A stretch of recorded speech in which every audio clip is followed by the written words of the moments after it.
Premenstrual dysphoric disorder or PMS ఇలాంటి లక్షణాలు ఉంటే మనం ఎటువంటి జాగ్రత్తలు తీసుకోవాలి తెలుసుకుందాం. Hi, this is doctor Sushmita Gajula, psychiatrist. 6S follow అవ్వాలి. ఏంటి? ఫస్ట్ థింగ్, స్లీప్ అనేది చాలా చాలా చాలా ముఖ్యం. ఎనర్జీ రీస్టోర్ అవ్వాలి, మైండ్ స్టేబుల్ అవ్వాలి అంటే 6 to 8 hours of adequate sleep ఉందో లేదో చెక్ చేసుకోండి.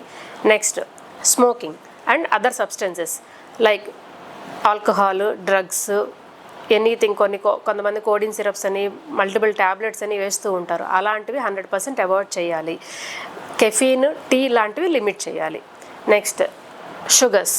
హై షుగర్ కంటెంట్ తినడం వల్ల మూడ్ స్వింగ్స్ అనేవి చాలా ఎక్కువగా ఉంటుంది. ఇది వైస్ వర్సా, పిఎండిడి ఉన్న వాళ్ళు తింటారు, లేదా ఇది తినడం వల్ల మూడ్ స్వింగ్స్ పెరగడం అనేది, అది బాగా లిమిట్ చేయాలి. లిమిట్ చేస్తూ ప్రోటీన్, ఫైబర్ ఫుడ్ పెంచాలి. Next, salt. High salt like chips కానీ, పికిల్స్ కానీ తినటం వల్ల కూడా మూడ్ స్వింగ్స్ రావటం, ఫిజికల్ చేంజెస్, పర్టికులర్గా బాడీ ఉబ్బినట్టుగా, వెయిట్ గెయిన్గా ఉండటం లాంటివి జరుగుతాయి. అది లిమిట్ చేసుకోవాలి.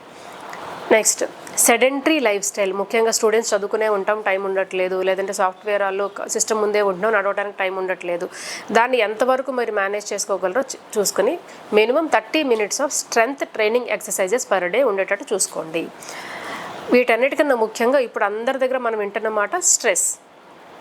అది ఏ రీజన్ అయినా కానివ్వండి, స్ట్రెస్ అనేది ఎంతవరకు ఉండాలి, ఎంతవరకు లిమిట్ చేసుకోవాలి, దాన్ని హెల్తీగా నేను ఎలా డీల్ చేయాలి, నా హాబీస్ని ఎలా ఎంకరేజ్ చేసుకుంటూ నా ఒత్తిడిని తగ్గించుకోవాలనేది ఎవరికి వారు అసెస్ చేసుకుని ఆ స్ట్రెస్ని తగ్గించుకుంటే హార్మోనల్ ఇంబ్యాలెన్స్ అనేది మ్యాక్సిమం ప్రివెంట్ చేయొచ్చు.